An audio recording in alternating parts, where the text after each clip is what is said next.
নিজেকে কোনো রকমে সামলায় সুপর্ণা। তারপর নিঃশব্দে খাট থেকে নামে। ওকে যা হোক করে বেরোতেই হবে এই বাড়ি থেকে। দ্রুত পায়ে মেঝের রাস্তাটুকু পেরোতে যায়, কিন্তু একটা জান্তব গর্জন করে চৈতি ওকে লক্ষ্য করে এগিয়ে আসে। দরজা দিয়ে বেরিয়েই পাশে একটা ছোট দরজা, সেটায় ঢুকে পড়ে ও দরজা বন্ধ করে দেয় প্রাণের দায়ে।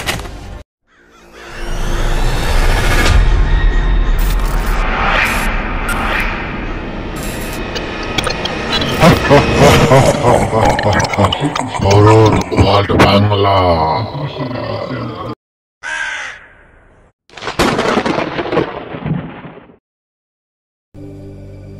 বারান্দার ভারী পর্দাটা নোনা হাওয়ায় দুলছে অল্প অল্প। এইসব জায়গায় বেড়াতে এলে এসি চালানো একদম পছন্দ করে না সুপর্ণা। জানলা দিয়ে ভেসে আসা সমুদ্রের হাওয়ায় কিরকম একটা অদ্ভুত আঁশটে গন্ধ আছে। প্রত্যেকবার এলেই যেন নেশাতুর লাগে ওর। উজানের ক্লিন শেভড নীলচে নরম গালগুলোর মতো। আলগোছে পাশে অকাতরে ঘুমন্ত উজানের গালে ও একবার হাত বুলিয়ে দেয় অল্প।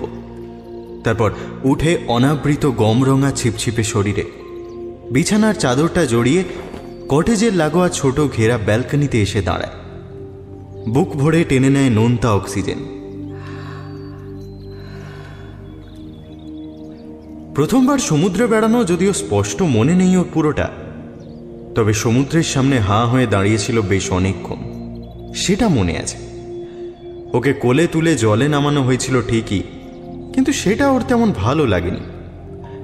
সুপর্ণার কেন যেন মনে হয় কিছু জিনিস দূর থেকেই ভালো, কাছে গেলে ডুবে যাওয়ার বিপদ আছে। সম্পর্কগুলো পরপর ভাঙার পর তাই সব কিছুর থেকেই ও একটু দূরে দূরে থাকত। নিজেকে সরিয়ে রাখত কোনো কিছুর থেকে আরও আঘাত পাওয়ার ভয়। কিন্তু উজান এসে ভাসিয়ে নিয়ে গেল ওকে, আক্ষরিক অর্থেই। সব জেনে নিজেকে আটকাতে চেয়েও শেষমেশ আর পারল কই। 7-5 ভাবতে ভাবতে কোমরের কাছে চেনা হাত দুটো এসে ওকে জড়িয়ে ধরে। ওর ঘাড়ের কাছে নাক গুঁজে ঘুমন্ত গলায় উজান বলে, তোমার খিদে পেয়েছে? তেমন না, তোমার? খুব। যা কাটাচ্ছ কাল থেকে, খিদে পাবে না? তোমার খালি অসভ্যতা না। আচ্ছা, কি খাবে বলো, রুম সার্ভিসে বলে দিচ্ছি। আগে ছাড়ো তো। বলে ছদ্মর আগে এবার উজানের হাত দুটো আলতো করে ছাড়ানোর চেষ্টা করে। আর ওর আঙুল গিয়ে ঠেকে উজানের হাতের অনামিকার আংটিতে। এর আগে অনেক রকম ডিজাইনের আংটি দেখেছে সুপর্ণা, কিন্তু এরকম অদ্ভুত রকমের দেখেনি কোনোদিন। একটা ছোট্ট সোনালি গোল থালার মতো, তার উপর কিছু একটা আবছা অচেনা অক্ষর খোদাই করা। অবশ্য ওর সাথে বেড়াতে এলে উজান মাঝে মধ্যেই খুলে রাখে আংটিটা, তবে এবারে হয়তো কোনো কারণে খোলেনি। সুপর্ণা মোটেই জোর করে না এসব ব্যাপারে। ও জানে এবার ফিরে গিয়ে ঠিক ডিভোর্স ফাইল করবে উজান। সেটা হয়ে গেলে তখন আর কিসের আংটি আর কিসেরই বাই লুকিয়ে চুরিয়ে প্রতি মাসে তাজপুর মন্দারমণি আসা। রুম সার্ভিস ডায়াল করতে করতে লুকিয়ে একটা ছোট্ট নিঃশ্বাস ফেলে সুপর্ণা। তারপর মেনু কার্ড উল্টে আর চোখে দেখে উজান আংটিটা খুলে রাখছে বেড সাইড টেবিলে। আর ও সেটা লক্ষ্য করছে দেখে আলতো হাসে সুপর্ণার দিকে তাকিয়ে।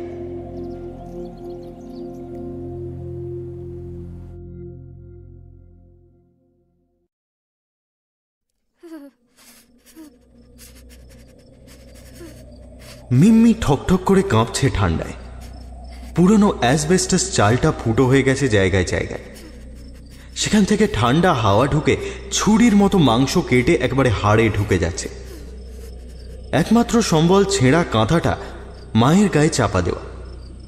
আজ সন্ধ্যে থেকেই ধুম জ্বর ওর মায়ের।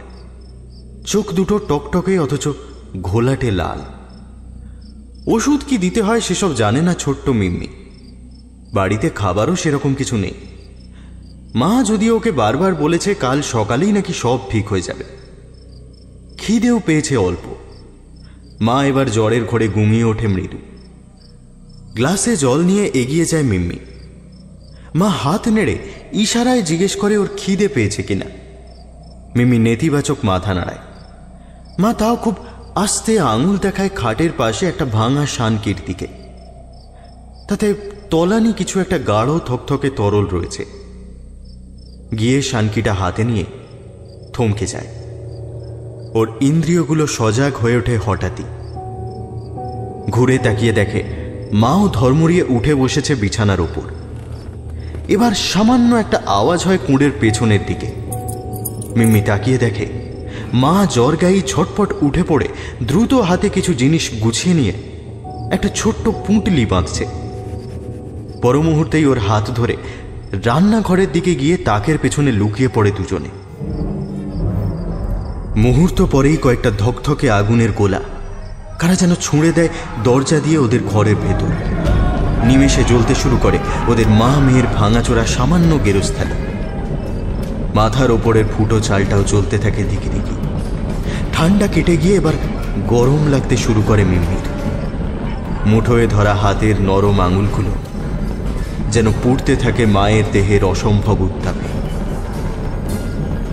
ভয়ে গলার কাছটা শক্ত হয়ে দলা পাকাতে শুরু করে ওর। কি করবে ওরা এবার? লোকের পায়ের আওয়াজ পাচ্ছে ইতিউতি ওর তীক্ষ্ণ কান, কিন্তু কাউকে দেখতে পাচ্ছে না। কেউ ওদের সাহায্য করতে আসছে না কেন? চোখ ছলছল করে ওর, আর ওকে চমকে দিয়ে মা নিঃশব্দে খুলে দেয় উনুনের সামনের একটা ছোট্ট লম্বাটে জানলা। তারপর ওকে ঝটপট কোলে তুলে সামনে ডাঁই করা শুকনো খড় সরিয়ে কোনো রকমে বেরোয় দুজনে। পুরো কুঁড়েটাই আগুনে ধরে গেছে ততক্ষণে। মা মেয়ে শেষবারের মতো একবার তাকায় সেদিকে। তারপর ঘন অন্ধকার মাঠের আল ধরে প্রাণপণে ছুটতে শুরু করে।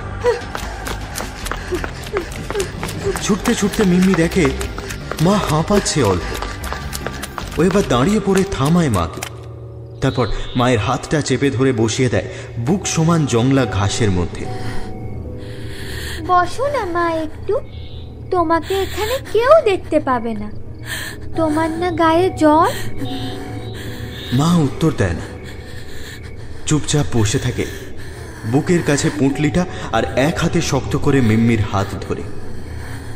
পিঠটা ফুলে ওঠে বারবার জোরে নিঃশ্বাস নিতে গিয়ে।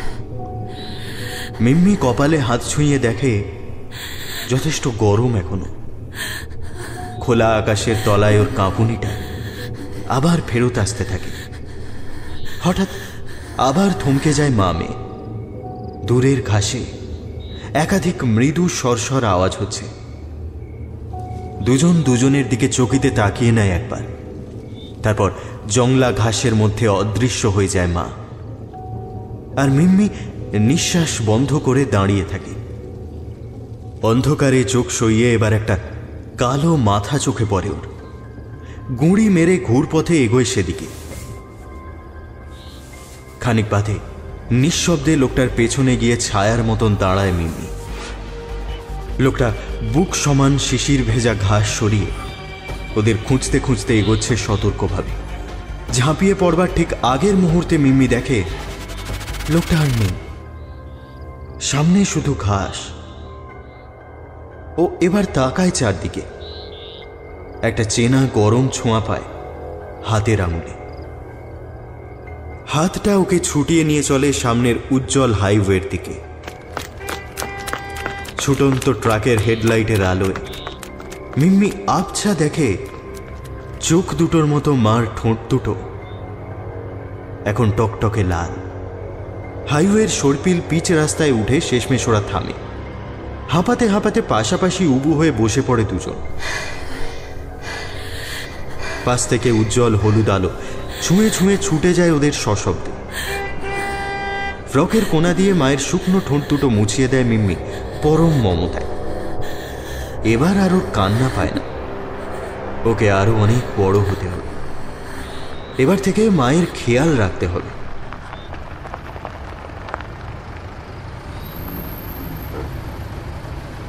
ব্রেক কষে একটা ছোট গাড়ি এসে থামে কিছু দূরে।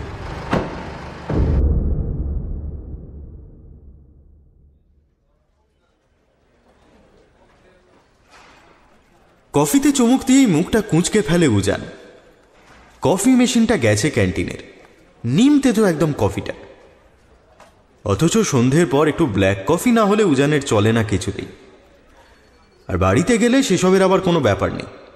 চৈতিকে এখন ঠাকুর ঘরে ছাড়া খুঁজেই পাওয়া যাবে না। আর রান্নার লোক কফি বানাতে পারে না। অর্ধেক দিন উজান ফিরতে ফিরতে রান্নার লোক কাজ সেরে বাড়ি চলে যায়। এই 5 বছরে উজান হিসেব করে দেখেছে যে ওর অসুবিধে আর বিরক্তির উদ্রেক হয় এরকম সব ব্যবস্থাই সুপরিকল্পিতভাবে বাড়িতে মজুত করে রাখে চৈতি। আর তার সঙ্গে অনুঘটকের মতন কাজ করে ওর ভয়ানক নির্লিপ্ত ব্যবহার। এই বছরে আদর করে ভালো করে বুঝিয়ে চেঁচিয়ে অভিমান করে জিনিসপত্র ভেঙে চুড়ে বাড়ি না ফিরে রেগে হুমকি দিয়ে মানে প্রায় সব রকম পন্থা অবলম্বন করে দেখে নিয়েছে উজান। কিন্তু চৈতির সাথে ওর মিলমিশ কিছুতেই হবার নয়। অথচ বিয়ের পর এমন ছিল না। ওরা তখন কালনায় পোস্টেড, সবে বিয়ে হয়েছে, দুজনের সংসার।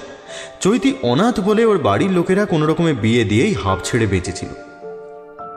আর পোস্টিংয়ের কারণে উজান তো বরাবরই বাড়ি ছাড়া। প্রথমের দিকে সেভাবে সমস্যা হয়নি, আর খুচখাচ ঝামেলা হলেও তাতে প্রলেপ পড়ে যেত সহজেই। এভাবে দগদগে ঘা হয়ে থাকতো না। আগে বেশ লাজুক ছিল চৈতি, একটু একটু করে যত্নে সাজিয়ে তুলছিল ওদের নতুন সংসারটাকে। ঠাকুর দেবতায় বরাবরই মন ওর, তাতে তেমন কোনো অসুবিধাও ছিল না আধা নাস্তিক উজানের। তবে ঠাকুর ঘরে থাকার ব্যাপারটা সকাল আর সন্ধ্যের 8 ঘন্টা থেকে এখন প্রায় দুবেলা মিলিয়ে 7-8 ঘন্টায় এসে ঠেকেছে। বিশেষ কোনো দিন বা তিথি পক্ষে আরো বেশি তো কম নয়। আর তার সাথে পাল্লা দিয়ে বেড়েছে ওর সূচিবাহীগ্রস্ত মনোভাব। খাটের সাথে কোনো থালা বাসন ঠেকানো যাবে না, বাথরুম থেকে বেরিয়ে ঠাকুর ঘরে চৌহদ্দি মারানো যাবে না, বিছানায় শুয়ে সিগারেট খাওয়া যাবে না, শুধু যাবে না আর বারণ। নিজেকে কোনো হোস্টেলে স্টুডেন্ট লাগে উজানের মাঝে মাঝে। আর কিছু বলতে গেলেই ঠাকুর ঘরে গিয়ে দরজা লাগিয়ে দেয় চৈতি। উজানের আগে মাঝে মধ্যে ইচ্ছা করতো লাথি মেরে দরজাটা ভেঙে দেয়। যতদিন এগিয়েছে একটু একটু করে আরো শক্ত খোলার মধ্যে নিজেকে ঢুকিয়ে ফেলেছে চৈতি। আর ক্রমশ নিষ্ফল আক্রোশে গুমড়ে মরেছে উজান। রাতের পর রাত একা বিছানায় না ঘুমিয়ে কাটিয়েছেও। বছর 3 পরে কলকাতায় পোস্টিং পেতে হাঁপ ছেড়ে বাঁচে উজান। হেড অফিসে কাজের চাপ বেশি, অন্তত সেই নিয়ে এবার একটু ব্যস্ত থাকা যায়। তবে ওর সুপর্ণার সাথে দেখা বা ঘনিষ্ঠ হওয়াটা একেবারেই অপরিকল্পিত। ওদের অফিস একই জায়গায়, ব্যাংকের একটা কাজে দুজনের কথা শুরু, আর সেই থেকে ক্রমশ এগিয়েছে আলাপ। সত্যি বলতে কাজের খাতিরে সুপর্ণা কিছুটা যেচেই আলাপ জমিয়েছিল ওর সঙ্গে। প্রথমে বন্ধু হিসেবেই, তাই ভালো লাগাও অনেক পরে এসেছে সুপর্ণার দিক থেকে।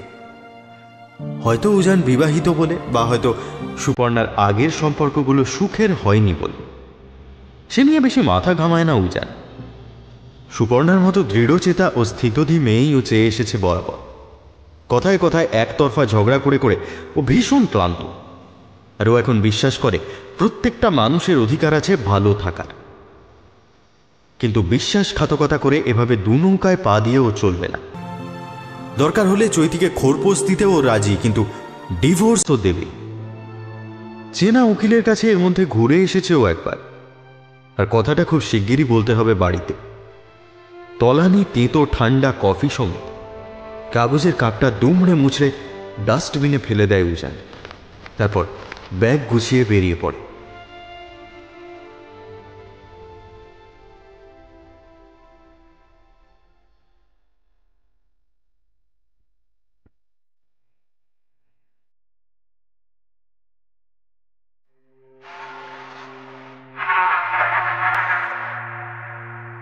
কাল সকালে মার ঠান্ডা শরীরটা ওরা নিয়ে চলে গেল যখন, কিছুতেই ছাড়তে চায়নি মিম্মি। ও জানে মা কোথাও যায়নি। মা ওকে নিজে বলেছে ওকে কোনো দিন ছেড়ে যাবে না। পাশের বাড়ির মাসি এর মধ্যে খাবার নিয়ে এসে ঘুরে গেছে 2 বার। ওকে জড়িয়ে ধরে চোখের জল মুছিয়ে দিতে এসেছে, কিন্তু মিম্মিকে এতটুকু নড়াতে পারেনি মাটি থেকে। ঠায় বসে আছে চুপচাপ কাল থেকে। সেই ভোর থেকে সন্ধে হয়ে এসেছে। সামান্য পায়ের আওয়াজ করে মাইমা আবার ঘরে ঢুকল। তারপর মিম্মির পাশে এসে বসে ওর মাথায় একটা হাত রেখে বলল, এবার ওঠ রে পাগলি, ওরা শুধু তোর মায়ের শরীরটা নিয়ে গেছে, আর কিচ্ছু না। মিম্মি এবার জল ভরা চোখে তাকায় মাসির দিকে।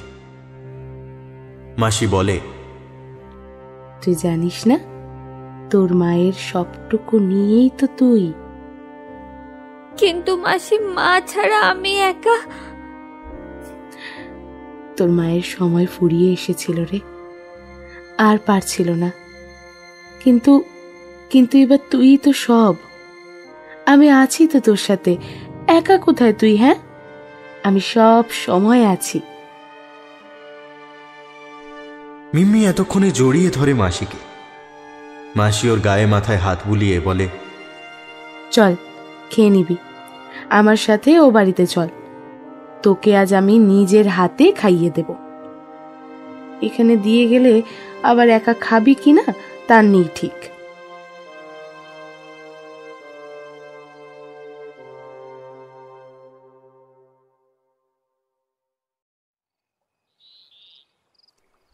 পুকুর পাড় বরাবর কাঁচা রাস্তা ধরে হাঁটলে মাসিদের বাড়ি বড়জোর 5 মিনিট। চারদিক দেখে সদর দরজা দিয়ে পা টিপে টিপে ঢোকে দুজনে, কিন্তু তাও শেষ রক্ষা হয় না। বাড়ির ভেতর থেকে খ্যানখ্যানে গলায় অবিশ্রান্ত চিৎকার ভেসে আসে, বৌমা, বলি ভর সন্ধেবেলায় ওই বেধবা ডাইনির মেয়েটাকে সোজা বাড়িতে নিয়ে এসে তুললে তো? বেরো বেরো বলছি এক্ষুনি। আমি বেঁচে থাকতে এই জিনিস বাড়িতে হতে দেব না, তুমি মনে রেখো। কোন ভাগা থেকে এসেছে কে জানে বাপু, মরেও শান্তি দিলে না গো। ফাটাটাকে খেয়ে একেবারে মেয়েটাকে নিয়ে বললো না কেন কে জানে। এই মেয়ে, এই হতভাগী, দূর হ, দূর হ বলছি। আবার ড্যাব ডেবিয়ে তাকাচ্ছিস, চোখ দুখানে গেলে দিতে হয় একেবারে। মায়ের পর আবার কাকে গিলতে এখানে এসেছিস রে মাগি? বেরো। আর বৌমা, তোমাকেও বলি হারি বাবু, অবশ্যই হবে নাই বা কেন, বস্তি বাড়ি থেকে ভদ্রলোকের বাড়িতে বউ করে এনে তুললে এমনই হয়। আমি খোকাকে পই পই করে বলেছিলাম। ওকে একটু খাইয়ে দিয়ে আবার দিয়ে আসবো মা, কাল থেকে। হ্যাঁ, সে তো আসবেই। ওর দুবেলার খোরা কি তোমার বাপের বাড়ি থেকে আসে কিনা, নাকি তোমার কোনো পীড়িতের নাং বাড়িতে বউ এসে দিয়ে যায় তা কে জানে বাপু। মাঝখান থেকে আমি আমার গা ধুয়ে এসে সন্ধে দেবে ভেবেছিলাম, দিলে অল্প এগুলো সব মাটি করে দিলে। একেবারে ভাগারে রসজকে নিয়ে এসে তুললে গো। আসলে নিজের গব্ব খালি কিনা তাই এত পাড়া বেরোনো শখ। গপ্প পুড়তে আর কাকে কাকে ঘরে ঢোকাবে কে জানে বাপু। আমার ভালো মানুষ ছেলেটাকে একেবারে হজম করে ফেলেছে গো। আর তারপর ওই ডাইনির সাথে মিশে সারা পাড়ায় একেবারে ছিটিকার বলে দিয়েছে। আজ খোকা আসুক, আসুক আজ খোকা, তোমার ব্যবস্থা হচ্ছে। কি রে, কি হলো? এখনো সংসদে দাঁড়িয়ে রয়েছিস রে? বেরো বেরো এক্ষুনি, দূর করো ওই মাগিকে। মাথাটাই খারাপ করে দিয়ে গো। যাই আবার আরেকবার গা ধুয়ে এসে সন্ধে দিকে। কি পাপ করেছিলাম ঠাকুর, কি পাপ করেছিলাম।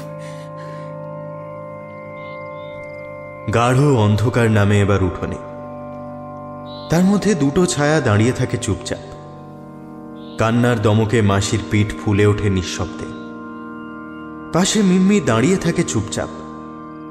খানিকক্ষণ বাদেই নিজেকে সামলে নিয়ে মিম্মির হাত ধরে নিয়ে যেতে গিয়ে চমকে উঠে ওর দিকে তাকায় মাসি।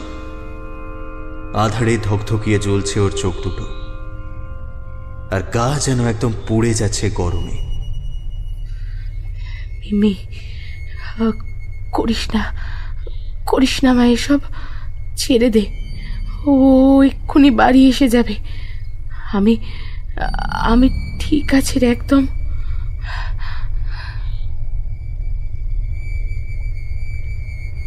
নিঃশব্দে মাথা নেড়ে শক্ত চোয়ালে মাসির দিকে একবার তাকায় মিমি। তারপর সাপদের মতো ধীর পায়ে এগিয়ে যায় উঠোনের পাশে কলতলার টিনের নড়বড়ে দরজাটার দিকে। খানিক বাদে একটা চাপা তীব্র আর্তনাদ হয় খালি। উঠোনে একটা ছায়া তখনও সেভাবেই কাঠ হয়ে দাঁড়িয়ে।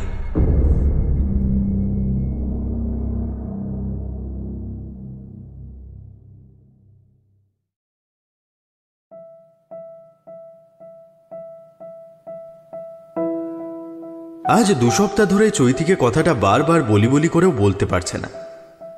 বলতে গেলেই সেই কালনার দিনগুলোর কথা মনে পড়ছে বড্ড। উজানের তখন নতুন পোস্টিং ব্রাঞ্চে, সদ্য বিয়েও হয়েছে। সরকারি কোয়ার্টারে দুজনের লাল নীল হলুদ সবুজ সংসার। অল্প মান অভিমান থাকলেও তার পালা মিটতে বেশি সময় লাগে না। নাইট শোয়ে সিনেমা, হপ্তাহান্তে চাইনিজ, মাইনে বাঁচিয়ে ছাপা শাড়িতে আনকোড়া দাম্পত্য সুখ টলটল করে। স্টিলের চৌকো টিফিন বক্স বগলে অফিস যেতে যেতে উজান ভাবত ওর বউ একটু ধর্মপ্রাণা, একটু চুপচাপ আর একটু ঝগড়ুটে ঠিকই, কিন্তু ভীষণ গুছিয়ে সংসার করে। সেই রঙিন সংসার যে কবে একটু একটু করে অন্ধকার দমবন্ধ জেলখানা হয়ে গেল ও নিজেও বুঝতে পারল না। কি ভাবছো অত? এই সুপর্ণার ডাকে চমক ভাঙে ওর। আজ ওরা একটা ছোট্ট ক্যাফেতে বসেছে। প্রায় দিন 10 পর দুজনের দেখা। ইয়ার এন্ডিং এর চাপ দুজনের অফিসেই। তার মধ্যেই একে অপরের জন্য ঘন্টা 2 বার করে ওরা। একটু অক্সিজেন টেনে নেওয়া। কিন্তু আজ কোনো কারণে বারবার তাল কেটে যাচ্ছে। অন্য মনস্ক হয়ে পড়ছে উজান। সুপর্ণা এবার সামান্য অধৈর্য হয়ে বলে, তোমার কি হয়েছে বলো তো? অফিসে প্রবলেম হয়েছে কিছু? হ্যাঁ, না তো। তাহলে বাড়িতে আবার ঝামেলা হয়েছে কিছু? এসে থেকে শুধু হয় মেনু কার্ড নিয়ে নাড়াচাড়া করছো, নয় কফিতে চুমুক মারছো, আর আমি একা বকে মরছি পাগলের মতন। একেতে তো অফিসের প্রেশারে কথা হচ্ছে না আজকাল একদম, তার উপর যাও বা এলাম। কি গো? উজান চুপ করে থাকে, উত্তর দেয় না। টেবিলের ওপার থেকে ওর হাতটা এবার আলতো ছোঁয়ে সুপর্ণা। মুখ তোলে উজান, তারপর আস্তে হাতটা ছাড়িয়ে নিয়ে বলে, আসলে কথাটা বলতে পারিনি এখনো। মানে? আমরা তো প্রায় মাসখানেক হলো ফিরেছি। তুমি কিন্তু বলেছিলে ফিরে গিয়েই বলবে। উজান মুখ নামিয়ে নেয় আবার। রুক্ষ হয়ে ওঠে সুপর্ণার কণ্ঠস্বর। মিথ্যে কথার একটা লিমিট আছে উজান। তোমার অসুবিধাটা কোথায়? হ্যাঁ, are you sleeping with her again? Is she pregnant or something? Tell me. আর আমায় এভাবে ঝুলিয়ে রেখো না তাহলে। অ্যাটলিস্ট সত্যি কথা বলবার সাহসটা রাখো। সেটুকু তো আশা করাই যায় তোমার থেকে, তাই না? আমি যাচ্ছি। ঝড়ের বেগে পার্স থেকে কয়েকটা 100 টাকার নোট টেবিলের উপর ছুঁড়ে ফেলে দিয়ে বেরিয়ে যায় সুপর্ণা। উজান তড়িঘড়ি ওর পিছু নেয়। শোনো প্লিজ। এই শো, আই এম সরি। আরে দাঁড়াও প্লিজ। ক্যাফের সামনে পার্কিংটা ফাঁকা আর আধো অন্ধকার। সেখানে গিয়ে সুপর্ণার হাতটা ধরে ফেলে উজান। তারপর কপালে হাত ছুঁয়ে বলে, দেখি জ্বর হয়েছে নাকি? গা গরম কেন? নাকি রেগে গেছো? সুপর্ণা চুপ করে থাকে। বড় বড় চোখ দুটো তুলে তাকায় এবার উজানের দিকে। আমি কালকেই বলবো চৈতিকে। কেমন? রাগ করতে নেই এত। সুপর্ণা এখনো চুপ।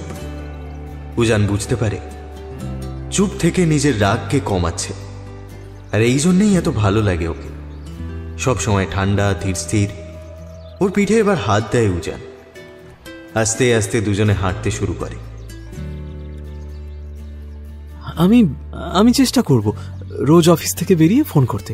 না, কোনো দরকার নেই। এভাবেই আমার সাথে সবাই কথা বলা বন্ধ করে দাও। বাকিরাও এর আগে তাই করেছিল, তুমি বা আলাদা হবে কেন? কথা শেষ না করেই একটা চলন্ত হলুদ ট্যাক্সি থামিয়ে উঠে পড়ে সুপর্ণা। একটু অবাক হয় উজান।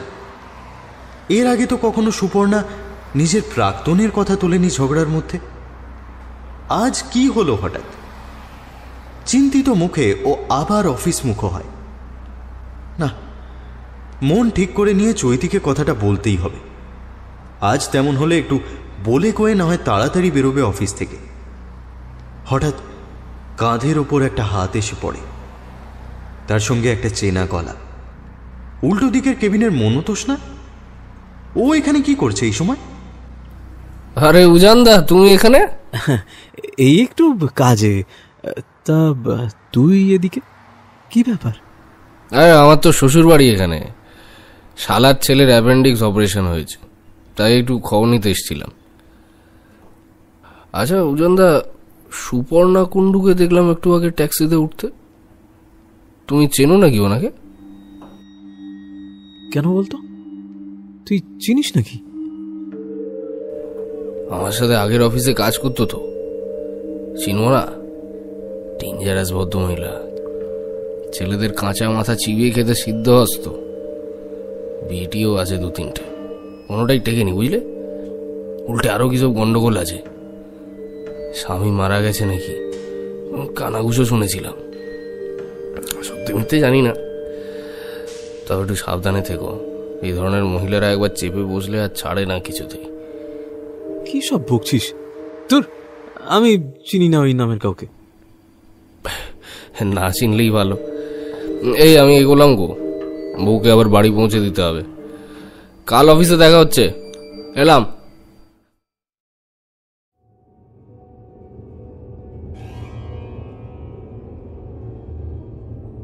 এখানে পালিয়ে আসার পর ওর মা যাকে বাবা বলে ডাকতে শিখিয়েছিল, সে লোকটাকে কোনোদিনই খুব একটা ভালো লাগতো না মিমির। টেম্পো চালাতো দিনরাত, আর সন্ধেবেলা টলতে টলতে এসে সদর দরজা ঠেলত।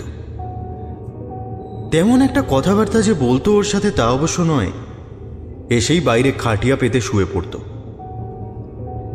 মিম্মির বরাবরই মায়ের কোল ঘেঁষে শোয়া অভ্যাস। খানিক পরেই জড়ানো গলায় ডাক আসত, এই শুনছিস, পাটা একটু টিপে দিয়ে যেত। মা উঠে বাইরে চলে যেত, আর মিম্মির একা শুয়ে মোটেই ঘুম আসতো না। খানিক পরে মা এলে শুয়ে চেপে ধরে তবে ঘুমতো। একদিন থাকতে না পেরে মাকে জিজ্ঞেস করেই ফেলল, মা, এই লোকটা কে গো, আমাদের থাকতে দিয়েছে? মা স্টোভে রান্না করতে করতে নিঃশব্দে সম্মতিসূচক মাথা নাড়ে। কেন কেন থাকতে দিয়েছে? আর তুমি রোজ রাতে উঠে চলে যাও কেন পা টিপতে? তুমি কি কাজের লোক? যা বলবে তাই শুনবে? আমার একটুও ভালো লাগে না একা একা শুতে। মা এবার একটু হেসে মিম্মির মাথায় আলতো হাত বুলিয়ে দেয়, তারপর মুখে আঁচল চেপে বেদম কাশতে শুরু করে। কাহিল দেখায় মাকে। মিম্মি সেদিকে না তাকিয়ে ঠোঁট ফুলিয়ে বলে, তুমি কি তার মানে ওটাও দিয়ে দিয়েছো লোকটাকে? ও কি তাহলে সারাক্ষণ এখানেই থাকবে নাকি? আমরা কেন ওই লোকটার সাথে থাকবো মা? আমরা চলো না অন্য কোনো জায়গায় চলে যাই। আমার এখানে একদম ভালো লাগছে না মা। ওর কথার মাঝখানেই মাসি ঢোকে হাঁপাতে হাঁপাতে। মিম্মি দেখে মা এক দৃষ্টে তাকিয়ে আছে মাসির দিকে, আর মাসির গালে স্পষ্ট 5 আঙুলের লালচে দাগ। চুল উস্কো খুস্কো, শাড়ি এলোমেলো। মা নিঃশব্দে উঠে জল গড়িয়ে খেতে দেয় মাসিকে, তারপর পাশে বসে পিঠে হাত রাখে।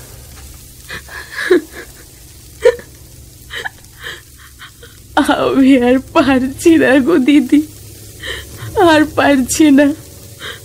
বিশ্বাস করো আমার দম বন্ধ হয়ে আসছে। বাড়ি ভর্তি দেওর, ননদ, কাল আবার আরেক ননদ ছোট ছেলে নিয়ে বেড়াতে এসেছে।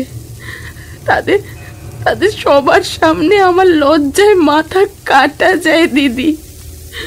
সবাই সামনে। আর তো পারি না এভাবে পড়ে পড়ে মার খেতে।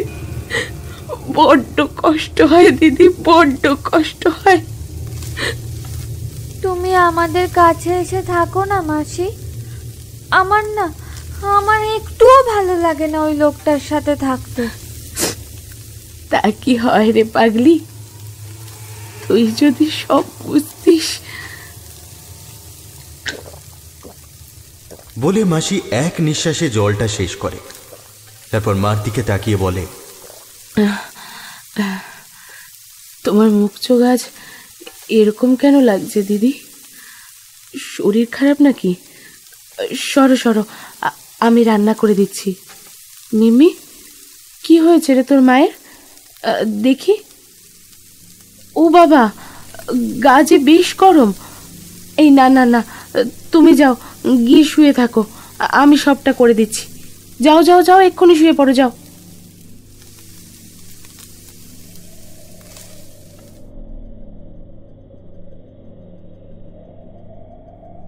রাতে মিম্মি জড়িয়ে ধরে শুয়ে থাকে মাকে। আজও কিছুতেই যেতে দেবে না বাইরে পা টিপতে। বাইরে দরজা খোলার আওয়াজ হয় হালকা। এরপর লোকটা ঢাকা দেওয়া খাবার খাবে, তারপর জলের আওয়াজ করে মুখ হাত ধোবে। তার মিনিট 5 পরেই ডাক পড়বে। তাহলে কি কালকে বেরোবো মা, না আজ রাতে? আর তুমি কিন্তু আমার সাথে যাবে না আজ, তোমার শরীর ভালো নেই। খানিক বাদে যথারীতি ডাক আসে, এই শোন এদিকে। মা মিম্মির হাত ছাড়িয়ে উঠে যায় সামান্য টলতে টলতে। মিম্মির মাথায় যেন আগুন জ্বলে যায়, কিছুতেই সামলাতে পারে না নিজেকে। খানিকক্ষণ শুয়ে ছটফট করে, তারপর হনহনিয়ে উঠে যায় দরজার দিকে। দরজাটা দরাম করে খুলে দেখে মা বসে পা টিপছে, আর আধ শোয়া লম্বা চওড়া লোকটার হাত দুটো নিষ্পিষিয়ে ঘুরছে মায়ের সর্বাঙ্গে।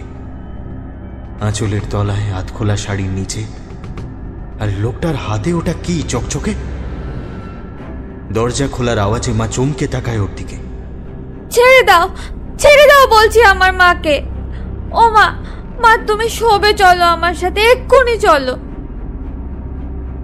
মা করুণ চোখে তাকায় ওর দিকে, তারপর ইশারায় চলে যেতে বলে। না না, আমি এখানেই থাকবো, তুমি আগে চলো আমার সাথে। এই মেয়ে, এই যা তো এখান থেকে, যা। চেড়াং চেড়াং কথা না, যা। তোর মা যাচ্ছে একটু বাদে, যা বলছি। মিম্মি তাও গোঁজ হয়ে ঘাড় বেঁকিয়ে মুখ নিচু করে দাঁড়িয়ে থাকে। লোকটা তেড়ে ওঠে, গেলি না কি রে? সারা তোরে মাগিরা আমার এখানেই থাকবে, খাবে, থামসাবে, তারপর আমার রূপ দেখা। মিম্মির চুলের মুঠি ধরতে যায় লোকটা, কিন্তু ধরা হয় না, বদলে নেশা ছুটে যায় ওর। লোকটা ভয়ার্ত চোখে দেখে মিম্মির শরীরটা কাঁপতে কাঁপতে বেঁকে চুরে মাটিতে 4 হাত পায়ে উবু হয়ে বসে পড়েছে।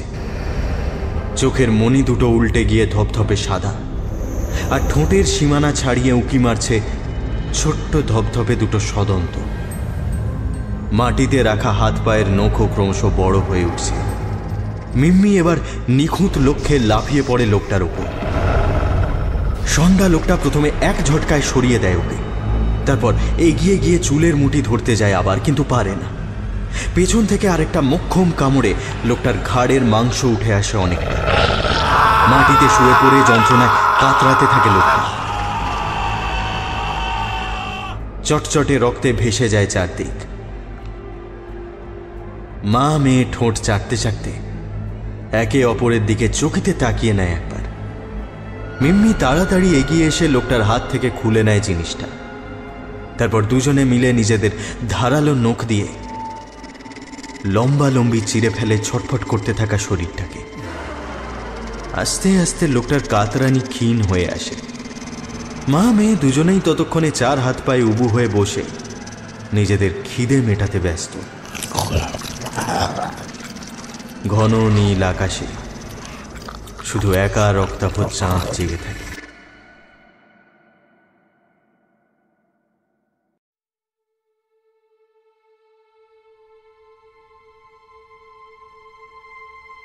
আজকাল বাড়িতে থাকলে চৈতির ঠাকুর ঘরে কার্যতপক্ষে পা বাড়ায় না উজান। যেখানে বাড়িতেই এত বিধিনিষেধের বেড়াজাল, সেখানে ঠাকুর ঘরে ঢুকলে অশান্তি বাড়বে বই কমবে না। আর এমনিতেও ঠাকুর ঘরের দরজা বন্ধ রাখতেই পছন্দ করে চৈতি, উজান জানে সেটা। ও প্রথম থেকেই সম্পর্কে স্পেস কথাটায় বিশ্বাসী। সারাক্ষণ ছড়ি ঘোরালে সেটা তখন আর স্বামী স্ত্রীর সম্পর্ক থাকে না। কিন্তু চৈতি গেল কোথায়? ও তো এই সময় বাইরে বেরোয় না এমনি খুব একটা, মাঝে মাঝে অবশ্য হাঁটতে বেরোয় কাছে পিঠে, সেই গেছে বোধহয়। বসার ঘরে সোফায় বসে মনে মনে কথাগুলো গুছিয়ে নিতে থাকে উজান। সুপর্ণার কথা এখনই জানাবে না চৈতিকে, ওদের নিজেদের মধ্যে যে আর পোষাচ্ছে না সে কথাটা সামনে আনা জরুরি। এভাবে মরে মরে বাঁচার কোনো মানে হয় না। তবে এভাবে দায়িত্ব ঝেড়ে ফেলবার ছেলে উজান নয়। চৈতি যদি এখনই বর্ধমান ফিরে যেতে না চায়, তাহলে এখানেই কোথাও সাময়িকভাবে ওর থাকার ব্যবস্থা সহ যাবতীয় খোরপোশের ভার নিতে উজান রাজি। মিউচুয়াল হয়ে গেলেও ডিভোর্স পেপারে সেই কথাগুলোই লেখা থাকবে। জিনিসটা শান্তিপূর্ণ হওয়াটাই ভালো, আর সেই কথাগুলো আগে থেকেই চৈতির সাথে বসে বলে নেওয়া দরকার। কি কথা? চমকে ওঠে উজান। চৈতি যে এর মধ্যে কখন এসে ওর উল্টো দিকের সোফায় বসে আছে খেয়াল করেন। তবে দেখল ওর স্ত্রীর পরনে আজ পুজোর লাল কাপড় নেই, বদলে সালোয়ার কামিজ। হাঁটতে গেছিলে? এত তাড়াতাড়ি যে? তোমার এয়ার এন্ডিং এর কি হলো? একটু কথা ছিল তোমার সাথে, বসো। বলো।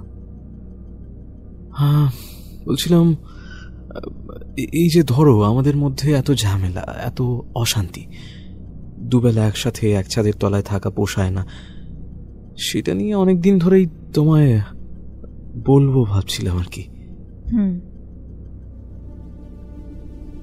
আমার কথা শেষ হয়নি এখনো। সুপর্ণা ভালো মেয়ে নয় উজান, তোমার ওর সাথেও পোষাবে না, মানিয়ে নিতে পারবে না। মানে? কারোর সাথেই কারোর মেলে না, আসলে মানিয়ে নিতে হয়।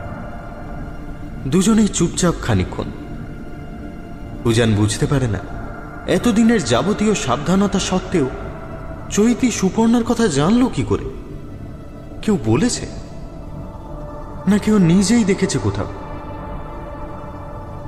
ও দেখতেও পায় না উল্টো দিকে বসে চৈতি নিঃশব্দে মাথা নাড়ছে। আমার ডিভোর্স চাই চৈতি, সেটা মিউচুয়াল হলেই ভালো। তবে তুমি চাইলে কোর্টে যেতেই পারো, আমি কিছুতেই আপত্তি করব না। চৈতি মাথা নিচু করে বসে থাকে আরো কিছুক্ষণ। তারপর বড় বড় চোখ দুটো উজানের দিকে তুলে জিজ্ঞেস করে, তুমি অপদেবী কথাটা কখনো শুনেছো উজান? তোমার এসব ফালতু টুকটাক ঠাকুর ঘর আর কুসংস্কারে আমার বিশ্বাস নেই চৈতি। আমায় বেকার বিরক্ত করো না তো এসব বলে। বলো না। সে তুমি সুপর্ণাকে যা ইচ্ছা প্রতিপন্ন করতেই পারো, তাতে আমার কিছু যাবে আসবে না।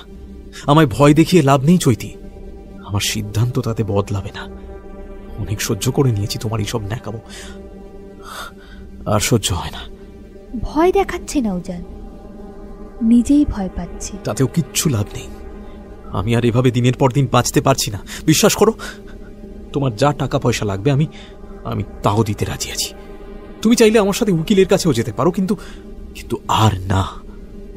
সুপর্ণার কথাটা প্লিজ, আমি কথা বলতে চাই না এই ব্যাপারে আর। কিন্তু আমি কথা বলতে চাই না, বললাম তো, চাই না। এভাবে নিজের প্ল্যান বানচাল হয়ে যাওয়ায় আচমকা চিৎকার করে ওঠে উজান। তারপর অধৈর্যের মতো সোফা থেকে উঠে দাঁড়িয়ে হাত থেকে আংটিটা খুলে ছুঁড়ে মারে ঘরের দেওয়াল লক্ষ্য করে। মৃদু ধাতব আওয়াজ করে মাটিতে গড়িয়ে পড়ে খাটের তলায় সেটা ঢুকে যায়। উজান রাগতভাবে তাকিয়ে দেখে চৈতি করুণ মুখে তাকিয়ে আছে সেদিকে। কিন্তু ওর মুখটা আর কোনো করুণার উদ্রেক করে না ওর মনে। আর তুমি কি ডিসিশন নিলে সেটা আমায় ভেবে জানিও তাড়াতাড়ি। তুমি কিন্তু কাজটা আরেকটু ভেবে করতে পারতে উজান। নইলে নইলে কি করতে? তুমি কি করতে?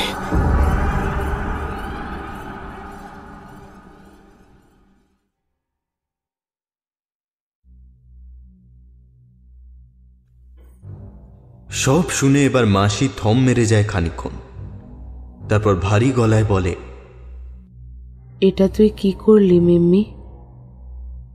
সব জেনেও তুই তোর মার সাথে করতে পারলি এটা? মিম্মি গুম মেরে থাকে। মাসি বলে চলে, তোর মাকে কতখানি কষ্ট সহ্য করে এই রাস্তা বেছে নিতে হয়েছিল সেটা তুই বুঝলি না? শুধুমাত্র তোকে সবার নজর থেকে বাঁচিয়ে রাখার জন্য তোর মা পালিয়ে এসেছিল এত দূরে। সেই তুই তোর মাকে ভুল বুঝলি? আমার ভালো লাগতো না ওই লোকটাকে। লোকটা আমার মাকে, যে লোকটা এত দিন ধরে বিনা বাক্য ব্যয়ে তোদেরকে থাকতে দিয়েছিল তাকে তোর ভালো লাগতো না। আর যে লোকগুলো তোদের রাতের অন্ধকারে খুন করে আর পুড়িয়ে মারতে চেয়েছিল তারা খুব ভালো ছিল বলে মনে হয় তোর মিম্মি? না। তুই না বুঝেই নিজের ওপর এভাবে অভিশাপ ডেকে আনলি মা। থানা পুলিশের ঝামেলা হয়তো হবে না, কারণ আমি যতদূর জানি তিনকুলে তেমন কেউ ছিল না লোকটার। কিন্তু তোর মা বোধহয় আর। মাসি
পার করে দিয়ে দায় মুক্ত হয়েছে। তবে পুরুত বাড়ির মেয়ে তো, ছোট থেকে সব দেখে শুনে এতটুকু বুঝি যে কোনো শুভ বা অশুভ শক্তিকে হয়তো কমানো যায় না, কিন্তু তার দিক থেকে পাল্টে দেওয়া যায়, আর তাতে প্রভাব অনেকটাই কমে।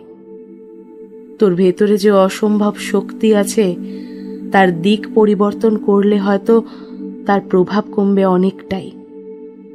আর আর শোন, আমি খোঁজ করে এসেছি, তুই পরের বছর থেকে স্কুলে যাবি, বুঝেছিস?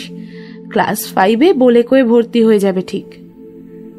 কিন্তু কিন্তু মাসি, আমার কিচ্ছু হবে না রে পাগলি, তুই আমার কোনো ক্ষতি করবি না, আমি জানি। তুমি জানো কি করে? তুই আমায় ভালোবাসিস যে, ওর থেকে শুভ শক্তি আর কি আছে বল?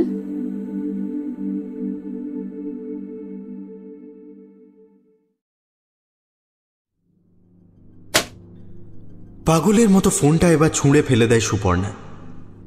তারপর পায়চারি করতে করতে আক্রোশে ফুঁসতে থাকে। কি ভেবেছে নিজেকে উজান? এভাবে দিনের পর দিন ওর ফোন কেটে দেওয়ার সাহস হয় কোত্থেকে? আজ 9 দিন হয়ে গেল উজান ওর সাথে ইচ্ছাকৃতভাবে যোগাযোগ করছে না। মেসেজ দেখছে কিন্তু কোনো উত্তর দিচ্ছে না। অনলাইন আছে অথচ সাড়া নেই। ফোন করলে খানিকক্ষণ বাজার পর কেটে দিচ্ছে, কখনো আবার বেজে বেজে কেটে যাচ্ছে। চায় কি ও সুযোগ বুঝে কেটে পড়তে? কিন্তু সেটা তো সুপর্ণা কিছুতেই হতে দিতে পারে না। এতদিনের এত সব প্ল্যান এভাবে ভেস্তে দিতে পারে না কিছুতেই। সরকারি চাকুরের মোটা মাইনে, মাসে একবার করে দামি হোটেলে ঘুরতে যাওয়া, ঘাড় ভেঙে এনতার শপিং, 5 তারা রেস্টুরেন্টে খাওয়া দাওয়া, সবই দিব্যি চলছিল। এরপর ডিভোর্সটা পাকাপাকি হলেই সুপর্ণা নাকে কান্না সমেত মন গড়া কিছু একটা বলে মোটামুটি 1,10,000-এর ধাক্কা দিয়ে বেপাত্তা হওয়ার কথা ছিল ওর, উজানের নয়। ঠিক এভাবেই চলেছে এতদিন। প্রত্যেকবার আরও একটু বড়লোক দেখে জাল বিছিয়ে শিকার, আর শিকার শেষে বেশ কিছু মাসের বেপাত্তা থাকার রসদ সমেত হাওয়া। তারপর সব কিছু থিতলে আবার নতুন মাঠে নামা। সুপর্ণা অনেক পরীক্ষা নিরীক্ষার পর দেখেছে ডিভোর্সি অথচ একা চাকুরিরতা মহিলা বললে গল্পটা বেশ ভালো খায়। আর তার উপরে যদি একটু দুঃখের কাঁদুনি সমেত সুরসুরি দেওয়া যায়, তাহলে সহজেই শিকার বসে আসে। আর বউ ভালোবাসে না এই অভিযোগ তো বিবাহিত পুরুষের কিছু কম দিনের নয়। তাই জীবনের জন্য মাথা মোটাও পাওয়া যায় প্রচুর। সত্যি বলতে উজানকেও অনেক কাঠখড় পুড়িয়ে প্রায় বছর 1.5 খেলিয়ে তুলতে হয়েছে সুপর্ণাকে। সেই সব পরিশ্রমে তো আর এভাবে জল ঢেলে দেওয়া যায় না। না, মাথা ঝাঁকিয়ে সিদ্ধান্ত নিয়েই ফেলে সুপর্ণা। একটু ঝুঁকি থাকলেও কালকেই প্রথমে উজানের অফিস, তারপর সেরকম হলে উজানের বাড়ি অবধি যেতে হবে। উজানের বউয়ের সাথে হয়তো মুখোমুখি দেখা হবে, কিন্তু এই ধরনের পরিস্থিতি ম্যানেজ করার অভ্যেস ওরা আছে। এসব ক্ষেত্রে মাথা গরম করে লাভ নেই, যেটা করার পুরোটাই ঠান্ডা মাথায় করতে হবে। তবে পরদিন দুপুরে উজানের অফিসে ঢোকার মুখেই ও চমকে ওঠে। অফিসের সামনে একটা চায়ের দোকানের ছোট্ট গুমটি, তাতে লাঞ্চ টাইমের জটলা চলছে। কিন্তু এই ছেলেটাকে যে চেনা চেনা লাগছে বড্ড। মনোজিৎ না কি যেন নাম, না? গৌরবের অফিসে কাজ করতো আগে। সুপর্ণা তাই মুখটা মনে আছে। এ কি এখন উজানের সাথে কাজ করে নাকি? তাহলে তো এখানে ওর খবর নিতে ঢোকা যাবে না, সব কিছু ফাঁস হয়ে যাবে। তাড়াতাড়ি উল্টো দিকে পা চালিয়ে হাঁটা লাগায় সুপর্ণা। মনে হচ্ছে ছেলেটা ওকে দেখতে পায়নি। যাকে উজানের বাড়িতে নিশ্চয়ই কোনো খবর পাওয়া যাবে, হয়তো বাড়িতেই আছে উজান। আর ন্যাকাচণ্ডী বউটা হয়তো আশেপাশে আছে বলে যোগাযোগ করতে পারছে না। তবে একবার উজান অবধি পৌঁছতে পারলে ওকে আবার নিজের আওতায় টেনে আনতে কোনো অসুবিধা হবে না। উত্তর কলকাতায় যে বাড়িতে উজান ভাড়া থাকে সেটা 1 তলায়। আগে কোনোদিন আসেনি সুপর্ণা, তাই খুঁজে পেতে বেশ অসুবিধে হল। ডিভোর্সের পর ওরা দুজনে মিলে রাজারহাটে ফ্ল্যাট কিনবে, সেরকম একটা প্ল্যানিং ছিল বটে। তবে বলা বাহুল্য ততদিনে সুপর্ণা হাওয়া হয়ে যেত, ফ্ল্যাটের ডাউন পেমেন্টের জন্য যাবতীয় জমানো টাকা সমেত। কাঠের শক্ত দরজায় অস্থায়ী কাগজ ছাঁটা ইউ দত্ত। একটু ইতস্তত করে আস্তে একবার কলিং বেল টেপেও। গলির মধ্যে চারদিকে সব চুপচাপ, কিন্তু ভেতরে আদৌ কোনো আওয়াজ হলো কিনা শুনতে পায় না। আকাশ মেঘলা করে এসেছে অসময়ের বৃষ্টিতে। খানিক পরে একটা কাজের লোক গোছের বউ এসে নিষ্পৃহ মুখে দরজা খোলে। সপ্রতিভভাবে সুপর্ণা তাকেই জিজ্ঞেস করে, মিস্টার দত্ত আছেন? বউটা শুনেও শোনে না বোধহয়। দরজা খুলে সরে দাঁড়িয়ে ভেতরে ঢোকার রাস্তা দেখিয়ে দেয়। তারপর সুপর্ণা ভেতরে ঢুকলে দরজা বাইরে থেকে বন্ধ করে দিয়ে বেরিয়ে যায়। একটা আধা অন্ধকার ঘরের মধ্যে চুপচাপ দাঁড়িয়ে থাকে। বাড়িতে কি কেউ নেই? কাউকে না ডেকে দিয়ে হুট করে চলে গেল কেন বউটা? অদ্ভুত তো।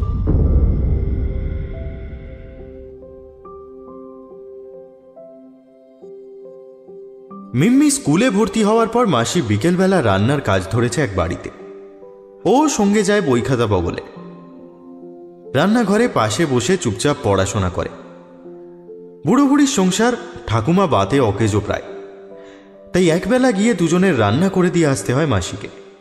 স্কুলের দিদিমণি বলে মিম্মির নাকি পড়াশোনায় খুব মাথা, আর ও রোজ সব পড়া করে স্কুলে যায়। স্কুলে তেমন কোনো বন্ধু হয়নি যদিও, তবে তাতে কোনো অসুবিধা হয় না। ছোট থেকেই ও একা থাকতে অভ্যস্ত। রাতে মাঝে মধ্যে বেরোতে হয় যদিও মাসির চোখ এড়িয়ে, নইলে দেখতে পেলে মাসি চিন্তায় জেগে বসে সারা রাত কাটিয়ে দেবে। তবে এখন আর রাগ হয় না আগের মতো। রাতে শুয়ে মাসি আর ওর গল্প হয়, দুজনের মেয়েবেলার গল্প, স্কুলের গল্প, ওর মায়ের কথা, মাসির বাবার কথা, ওদের পালিয়ে আসার কথা, সুখ দুঃখের কথা। মাসি একদিন কথায় কথায় বলে, সব জেঠুরা খারাপ ছিল না রে। আমার মেজ জেঠু একসময় শ্মশানে খুব যাতায়াত করত। ছোট ভাই বলে বাবাকেও নিয়ে যেত মাঝে মাঝে। বাবার মুখে শোনা। জানিস মিম্মি, মন্ত্রের গন্ডগোল হলে অনেক সময় অপদেবীদের ভর হয় সুস্থ হতে আসা রোগিণীদের শরীরে। সেই রোগিণী হয়তো আপাত দৃষ্টিতে ভালো হয়ে ফিরে যায় বাড়িতে, কিন্তু তারা আধার ছেড়ে যায় না কিছুতেই। বংশ পরম্পরায় বয়ে চলে যতক্ষণ না কি মাসি? তাকে পুড়িয়ে মারা হচ্ছে। সন্তান না থাকলে একাই, অথবা সন্তান সমেত। মনে হয় ওই জন্যই তোর মাকে। থাক, এসব কথা শুনে তোর আর কাজ নেই। আমি যতক্ষণ আছি তোর কোনো ভয় নেই।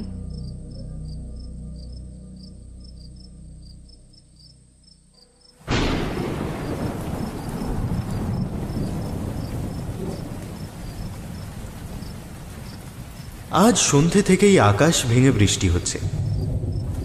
মাসির রান্না বান্না আর মিম্মির পড়াশোনা দুটোই শেষ অনেকক্ষণ, কিন্তু বাড়ি যেতে গিয়ে আটকে পড়েছে। তাও বৃষ্টি মাথায় নিয়েই চলে যাচ্ছিল দুজনে, কিন্তু ঠাকুমার কথা ফেলতে পারেনি মাসি। ঠাকুমা খুব ভালো মানুষ, কিন্তু ওনার কথাই চলে এই বাড়িতে। অর্ধেক সময় বিছানায় পড়ে থেকেও সব দিকে ঠিক নজর রাখে। ছেলে মেয়ে দুজনেই বিয়ে করে কলকাতায়, তাদের হাজার অনুরোধেও ভিটে ছেড়ে যাননি উনি। এখনও লাঠি ঠুকঠুক করতে করতে রান্নাঘরে এলেন। রুমা, মেয়েটাকে নিয়ে এই ঝড় বাদলে শুকনো মুখে বসে থেকো না মা। এই বৃষ্টি আজকে আর থামবে না।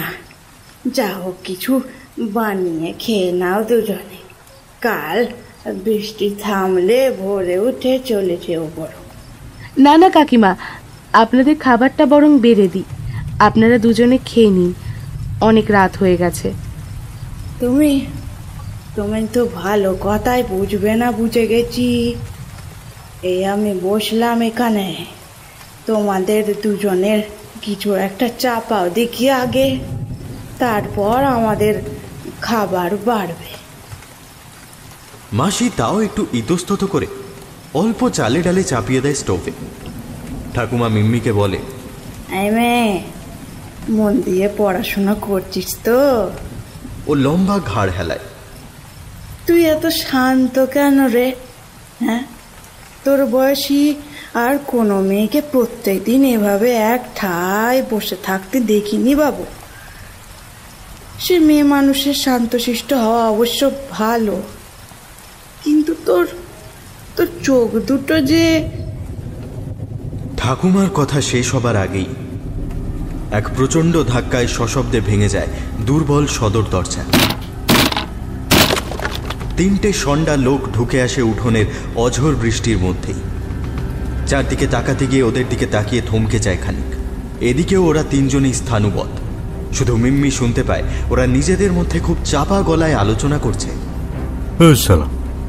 শুধু বুড়ো বুড়ি বলছিলি না, এরা আবার কেবে? একটা রোগা কাজের লোক আর একটা বাচ্চা মেয়ে দেখেই মুখ শুকিয়ে গেল। চপ, ছেলে টাকা পাঠিয়েছে, খবর আছে, সেটা খোঁজ। সব করাকে খতম করতে হবে। তারপর মিম্মি উঠে দাঁড়াতে গিয়ে দেখে মাসি সর্বশক্তি দিয়ে ওর হাতটা চেপে ধরে আছে। এর মধ্যেই অতর্কিতে 3জনের মধ্যে একজন এসে বৃদ্ধাকে জোরে ধাক্কা মারে। ছিটকে পড়েন উনি। তারপর লাঠিটা তুলে মাথায় সজোরে মারে। রক্তাক্ত অবস্থায় বৃদ্ধা জ্ঞান হারায়। মাসি তখনও মিম্মির হাত চেপে ধরে আছে। একজন দুষ্কৃতী এবার ওদের 2জনের দিকে ফেরে। তারপর মিম্মির দিকে তাকিয়ে থমকায় খানিক। এই সময় আচমকা ভেতরের ঘর থেকে বৃদ্ধর গলায় আর্ত চিৎকার ভেসে আসে, বাঁচাও, বাঁচাও। মিম্মি এবার অবাক চোখে তাকায় মাসির দিকে। মাসির ঠোঁট দুটো নড়ছে সামান্য, যেন খুব অস্ফুটে উচ্চারণ করছে কিছু। চোখের সামনে এভাবে 2টো লোক মারা যাচ্ছে দেখে ওরা চুপচাপ বসে থাকবে, কিছুই করবে না। ও এবার জোর করে মাসির হাত ছাড়িয়ে ছুটে যায় ভেতরের ঘরের দিকে। দেখে 2জনে মিলে তখন লোহার আলমারি ভাঙতে ব্যস্ত, আর খাটের ধারে বৃদ্ধর নিথর দেহ লুটিয়ে পড়ে। ওর মাথায় আগুন জ্বলে যায় যেন। এতদিনের যাবতীয় সংযম ভুলে সর্বশক্তি দিয়ে ঝাঁপিয়ে পড়ে সামনের লোকটার ঘাড়ের ওপর। লোকটাকে ছিঁড়ে খুঁড়ে খেতে খেতে আস্তে আস্তে বাহ্যিক চেতনা লোপ পায় মিম্মির। শুধু জেগে থাকে তাজা রক্তের গন্ধ। ধীরে ধীরে জ্ঞান ফিরতে ছুটে যায় বাইরে। রান্নাঘরের সামনে পাশাপাশি পড়ে আছে মাসি আর ঠাকুমার দেহ। মিম্মি পাথরের মতোই বসে পড়ে ওখানে। বোবা চোখ দিয়ে এক ফোঁটা জলও বেরোয় না।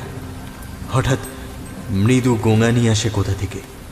ও চমকে ওঠে, দেখে ঠাকুমার নিথর শরীরটা সামান্য নড়ে উঠল।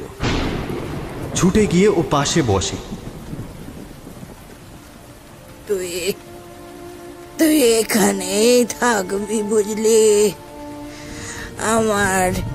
আমার ছেলে এলে বলিস আমি বলেছি। আমার কথা সে ফেলবে না।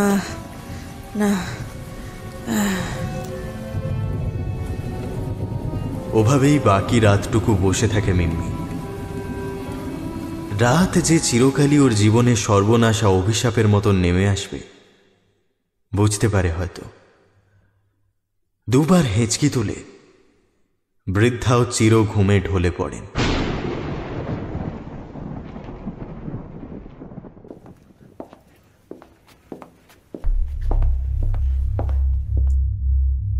কেউ আছেন? সুপর্ণা কয়েক পা এগিয়ে গিয়ে সন্তর্পণে ডাকে। গোটা বাড়িটাই আধো অন্ধকার। প্যাসেজের ওধারে খুব সম্ভবত এটা ঠাকুর ঘর। ভেতরে হালকা আলোর আভাস আসছে, আর তার সাথে হালকা ধূপের সুগন্ধ। সারা বাড়িতে কেমন একটা অস্বস্তিকর দমচাপা পরিবেশ থমথম করছে। তবে সেটা সত্যি না নিজের মনের অপরাধ বোধ ও বুঝতে পারে না। ভারী দরজাটা ভেজানো। কেউ কি আছেন? আরও একবারও জিজ্ঞেস করে, কোনো সাড়া নেই। উপায়ন্তর না দেখে দরজাটা ঠেলে এবার। ভেতরে কেউ নেই, ফাঁকা। আর আশ্চর্যের কথা, ভেতরে কোনো বিগ্রহ নেই। দেওয়ালে শুধু কয়েকটা জায়গায় গোল গোল দাগ কাটা। সুপর্ণা অবাক হয়ে দেখছিল চারদিক। হঠাৎ খুব ধীর গলায় পেছন থেকে প্রশ্ন আসে, উজানকে খুঁজছেন? থতমত খেয়ে পেছনে ঘুরে সুপর্ণা, আর ঘুরেই থমকে যায়। আচ্ছা, তার মানে ও ঠিকই ভেবেছিল। এই খবরটা দেওয়ার সময় উজান পায়নি, আর এই জন্যই দিনের পর দিন মাল হাওয়া। মনে মনে দাঁত কিরমির করে আর মুখে প্লাস্টিক হাসি ঝুলিয়েও বলে, নমস্কার, আমি সুপর্ণা। আমি উজানের সাথে একই অফিসে কাজ করি। আমি আসলে ঢুকে অনেকবার ডেকেছি, কিন্তু কারোর সাড়া পাচ্ছিলাম না। দৃশ্যতই পূর্ণ গর্ভা চৈতি সামান্য হেসে উত্তর দেয়, খুব ভালো করেছেন খোঁজ করতে এসে। আসুন আমার সাথে, বসার ঘরটা ওই দিকে। চৈতির পেছন পেছন বসার ঘরে আসে সুপর্ণা। ভাবে উজানের কথা আরেকবার জিজ্ঞেস করবে। চৈতি গিয়ে উল্টো দিকে চেয়ারে বসে। মুখে একটা অস্বস্তিকর নির্লিপ্ত হাসি প্রথম থেকেই ঝুলছে। আপনার শরীর কেমন? ভালোই। বসার ঘরেও একটা ধূপ চলছে। উজান কি আদৌ আছে বাড়িতে? দম চাপা অস্বস্তিকর পরিবেশটা বাড়ছে ক্রমশ। সুপর্ণা উঠে পড়বে কিনা ভাবে। বউটা কিন্তু সত্যিই অদ্ভুত। হঠাৎ ওকে চমকে দিয়ে চৈতি বলে ওঠে, না না, উঠতে হবে না, চলুন, ও ওই ঘরেই আছে। একটু ডেকে দেবেন? আমি বরং এখানেই বসি। ও উঠে আসতে পারবে না, আসুন। আদেশের সুরে বলে চৈতি। মহাবিষ্টের মতন পা বাড়ায় সুপর্ণা। পাশের ঘরটা মাঝারি, তাতে একটা ডিভানে শুয়ে আছে উজান। ঘরে একটা ডিম লাইট জ্বলছে।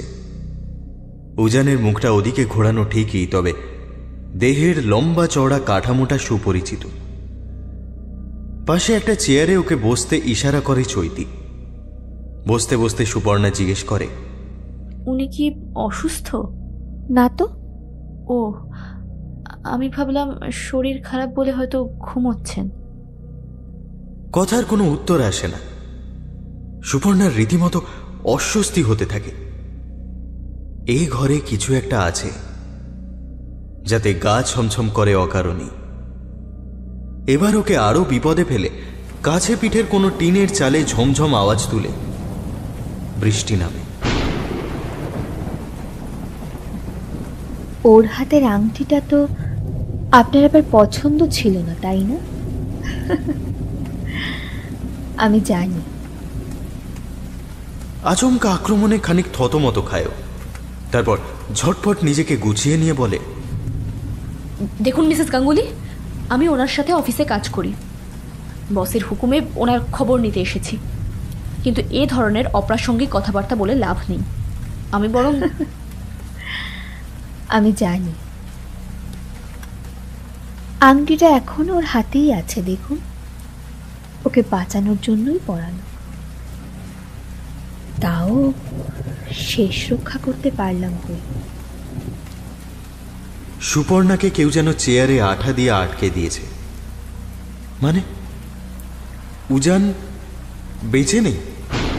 কিভাবে, কবে? ও তাও কোনো রকমে আর চোখে দেখার চেষ্টা করে শুয়ে থাকা অবয়বের কোমরের কাছটা নিঃশ্বাসের তালে ওঠা পড়া করছে কিনা। এবার বিকৃত শব্দ করে হেসে ফেলে চৈতি।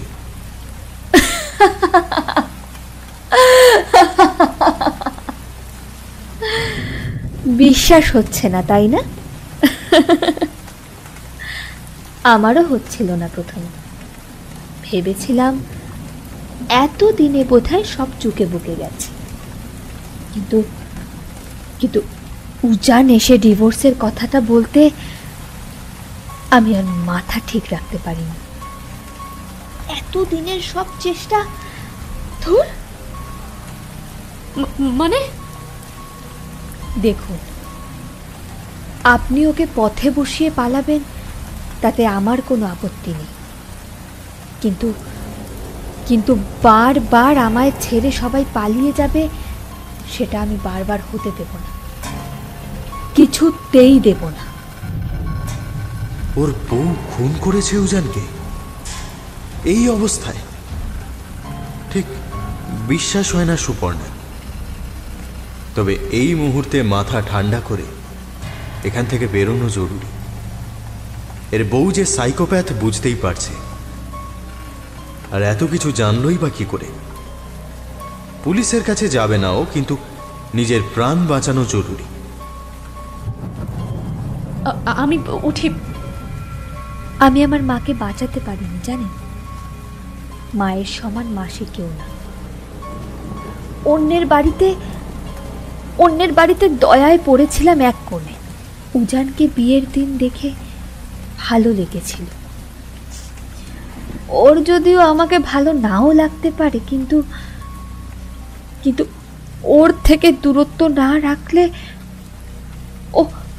ও যে ক্ষয়ে যেত। আমাদের সাথে যারা থাকে তারাই ক্ষয়ে যায়, আর যারা থাকে। কি উল্টোপাল্টা বকছেন তখন থেকে? আপনাকে পুলিশে দিতে পারি জানেন।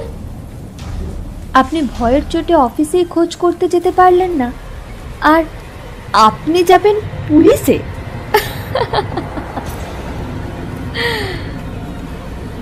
সুপর্ণা এবার আচমকা উঠে দাঁড়িয়ে পালাতে যায় দরজার দিকে। একটা বেড়াল ছানার মতো স্রেফ ওকে ঘাড় ধরে আবার বিছানার দিকে ছুঁড়ে ফেলে দেয় চৈতি। পড়ে গিয়ে হতভম্বের মতো বসে পড়ে। বুঝতে পারে না এত তাড়াতাড়ি ঘরের অপর প্রান্ত থেকে চৈতি দরজার কাছে পৌঁছালো কি করে, বিশেষত এই অবস্থায় যেখানে ওর থেকে অন্তত ইঞ্চি তিনেক বেঁটেই হবে এই আপাত নিরীহ চেহারার গৃহবধূটি। হতভম্ব অবস্থায় ওর খেয়াল হয় না রগের পাশ থেকে সরু রক্তের ধারা ধীরে ধীরে ওর গালের দিকে এগোচ্ছে। ধ্যান করা প্র্যাকটিস করতাম জানেন, মাসি শিখিয়েছিল, যাতে যাতে রাগ না হয়। ধ্যান করা শিখ মিমি, রোজ বসতে হবে, কিন্তু রোজ বসতে হবে কিন্তু।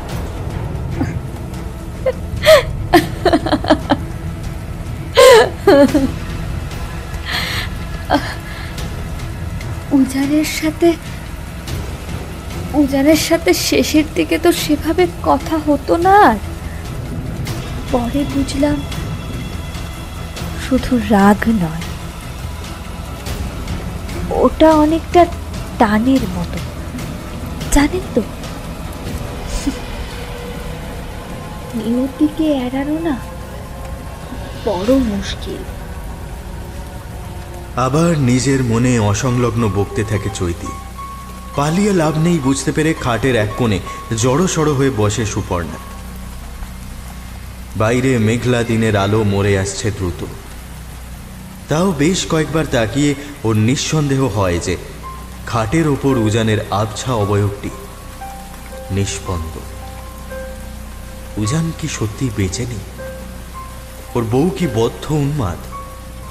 ফাঁকা বাড়িতে প্রেগনেন্ট অবস্থায় বরের ডেড বডি আঁকড়ে পড়ে আছে আর ভুলভাল বকছে। মাথাটা এবার গুলিয়ে যায় সুপর্ণার। বাইরে বৃষ্টির তেজ কমেছে। ভয় পাওয়ার মেয়েও নয়, তবে হঠাৎ একটু শীত করে ওর। বিচ্ছিরি শব্দ করে ঘরের কোণ থেকে একটা লোহার ফোল্ডিং চেয়ার টানতে টানতে এনে এবার ওর মুখোমুখি বসে চৈতি। আপনি ভালোবাসতেন উজানকে? না তো? এমনকি ওর হাতের আংটিটাও আপনি পছন্দ করতেন না।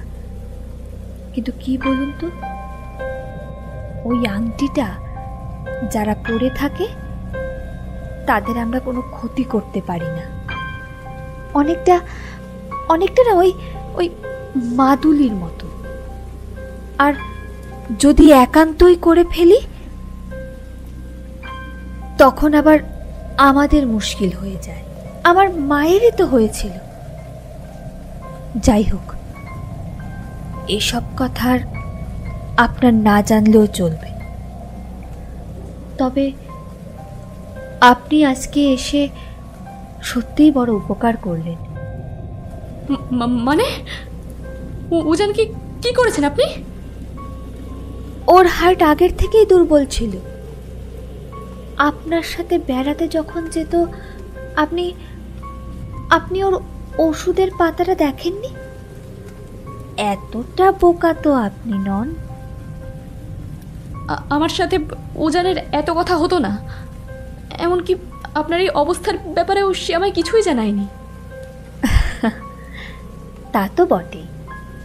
তবে তবে প্রেগন্যান্সির খবরটা কিন্তু উজান নিজেও জানতো না, তাই আপনাকেও জানাতে পারেনি। জানতো না মানে? এই অ্যাডভান্স স্টেজে তো যে কেউ দেখলেই আমায় যেতে দিন, শুনুন আমি বেরোবো। দ্বিতীয়বার বিছানার উপর হুমড়ি খেয়ে পড়ে সুপর্ণা। এবার মাথাটা সজোরে গিয়ে লাগে খাটের পেছনের দেওয়ালে এবং ও জ্ঞান হারায়। চৈতি এবার এগিয়ে এসে অবলীলায় সুপর্ণার শরীরটাকে তুলে উজানের পাশে আস্তে শুইয়ে দেয়। অল্প রক্ত চুইয়ে ভিজতে থাকে মাথার পেছনের চাদরটা। চৈতি এবার উজানের শরীরটাকেও সোজা করে দেয়, চাদর সরিয়ে দেয় গা থেকে। ফ্যাকাশে প্রাণহীন শরীরটা ধারালো নখে ক্ষতবিক্ষত। ঘরের অল্প আলোতেও ঝিকিয়ে ওঠে হাতের আংটিটা। এটা যতক্ষণ মৃতের শরীরে থাকবে স্বাভাবিক পচন প্রক্রিয়া শুরু হবে না।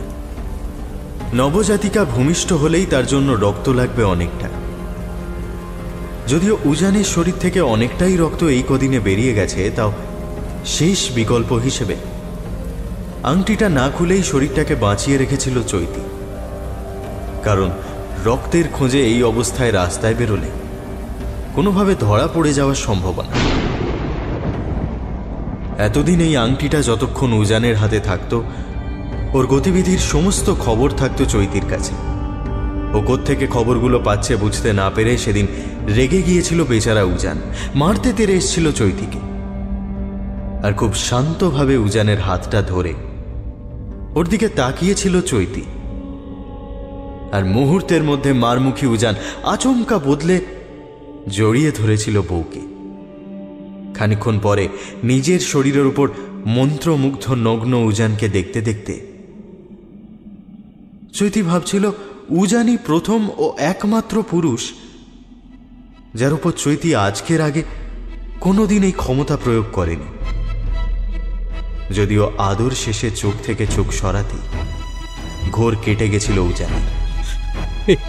এটা কি করলে তুমি? কিভাবে?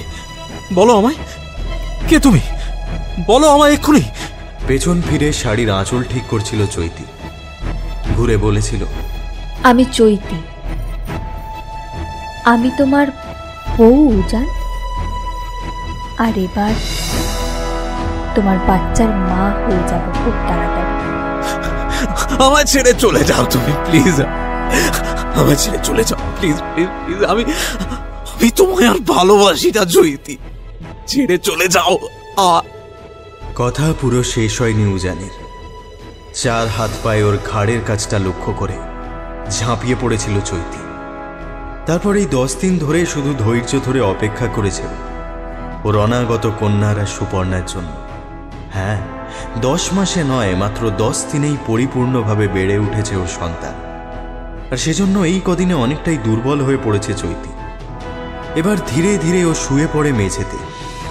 গর্ভযন্ত্রণা ছিলই অল্প সকাল থেকে, এবার সেটা বাড়ছে। বুঝতে পারে কিছু সময়ের মধ্যেই ভূমিষ্ঠ হবে ওর সন্তান। তবে বুকের দুধের বদলে লাগবে অনেকটা রক্ত। একবার আর চোখে দেখে নেয় খাটের উপর দুই দেহ পাশাপাশি শুয়ে। কেন যেন মা আর মাসির কথা বড্ড মনে পড়ছে আজ। মাথায় প্রচণ্ড ব্যথা নিয়ে জ্ঞান ফেরে সুপর্ণা, কিন্তু পাশে উজানের ক্ষতবিক্ষত শরীরটা দেখে ধড়মড়িয়ে উঠে বসে। তারপর মেঝের দিকে তাকিয়ে বিছানাতেই কাঠ হয়ে যায়। ও বুঝতে পারে না অজ্ঞান অবস্থায় ও কোনো ভয়ঙ্কর দুঃস্বপ্ন দেখছে কিনা। সারা মেঝে ভরে আছে চাপ চাপ রক্তে। তার ঠিক মাঝখানে চৈতি শুয়ে আছে নবজাতিকাকে কোলে নিয়ে। মা মেয়ে দুজনকেই বিভৎস লাগছে এই অবস্থায়। রক্তের আষ্টে গন্ধে ভর্তি ঘর। সুপর্ণা বুঝে পায় না কোথা দিয়ে পালাবে, কারণ দরজা ঘরের অপর প্রান্তে। তবে মাথার ওপর জানলা আছে একটা, তাতে উঁকি মেরে দেখে অন্ধকার নেমেছে এতক্ষণে। কতক্ষণ পড়েছিল এখানে? মাথার পেছনে প্রবল ব্যথা, বোধহয় মুখ দিয়ে অস্ফুট শব্দ বেরিয়ে গেছে একটা। মেঝেতে উঠে বসে চৈতি, কোলে মেয়ে। নেহাত ভয় ডর একটু কম সুপর্ণার, নইলে এই বিভৎস দৃশ্যের সামনে বসে থাকা খুব শক্ত। নিজেকে কোনো রকমে সামলায় সুপর্ণা। তারপর নিঃশব্দে খাট থেকে নামে। ওকে যা হোক করে বেরোতেই হবে এই বাড়ি থেকে। দ্রুত পায়ে মেঝের রাস্তাটুকু পেরোতে যায়, কিন্তু একটা জান্তব গর্জন করে চৈতি ওকে লক্ষ্য করে এগিয়ে আসে। দরজা দিয়ে বেরিয়েই পাশে একটা ছোট দরজা, সেটায় ঢুকে পড়ে ও দরজা বন্ধ করে দেয় প্রাণের দায়ে। পর মুহূর্তেই প্রবল ধাক্কায় দরজা ভেঙে পড়ার উপক্রম হয়। এটা বোধহয় রান্নাঘর। চারদিকে তাকিয়ে তাক থেকে একটা ছুরি জোগাড় করে সুপর্ণা। যদি মরতেই হয় তাহলে অন্তত মেরে মরবে। দরজা ভেঙে এবার ঢুকে আসে চৈতি, রক্তাক্ত মুখে একটা অবর্ণনীয় হাসি। বুকের কাছে এখনো আঁকড়ে আছে নিজের মেয়েকে। ছুরিটা বাগিয়ে ধরে সুপর্ণা, তারপর সজোরে সেটা বসিয়ে দিতে যায় ওর বুকের বাচ্চাটাকে লক্ষ্য করে। পর মুহূর্তে একটা সরাহত পশুর মতো কোকিয়ে ওঠে। ওর ছুরি সমেত হাতটা ছিটকে পড়ে যায় মাটিতে, আর সেই হাত থেকে ছুরিটা নিয়ে ওর বুকে আমূল গেঁথে দেয় চৈতি। ফোয়ারার মতন তাজা রক্ত ছিটকে ওঠে। মেয়েকে কোল থেকে নামায় ও এতক্ষণে। খিদে পেয়েছে ওর। রক্তের গন্ধে এবার চনমন করে ওঠে নবজাতিকাও।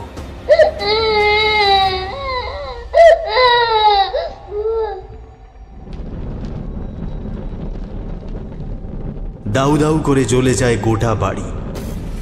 আবার একটা অন্ধকার রাত, পেছনে ঘুমন্ত শহর। দুই অপদেবী খানিকক্ষণ দাঁড়িয়ে থাকে স্থির হয়ে। তারপর আবার মা মেয়ে ঘর ছাড়ে, অনিশ্চিত ভবিষ্যতের দিকে তাকিয়ে। সব মেয়েরা দেবী হয় না যে।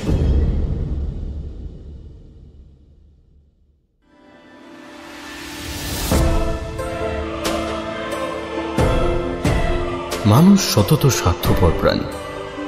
যার কাছ থেকে সে উপকার পায় তাকে দেবী, আর যে তার অস্তিত্ব সংকটের কারণ হয়ে ওঠে তাকে অপদেবী বলে আখ্যায়িত করে। কিন্তু জগতের এই অদ্ভুত খেলায় মানুষের ভালো মন্দ কবেই বা গুরুত্ব পেয়েছে। সবাই ভালো থাকবে। শুভরাত্রি।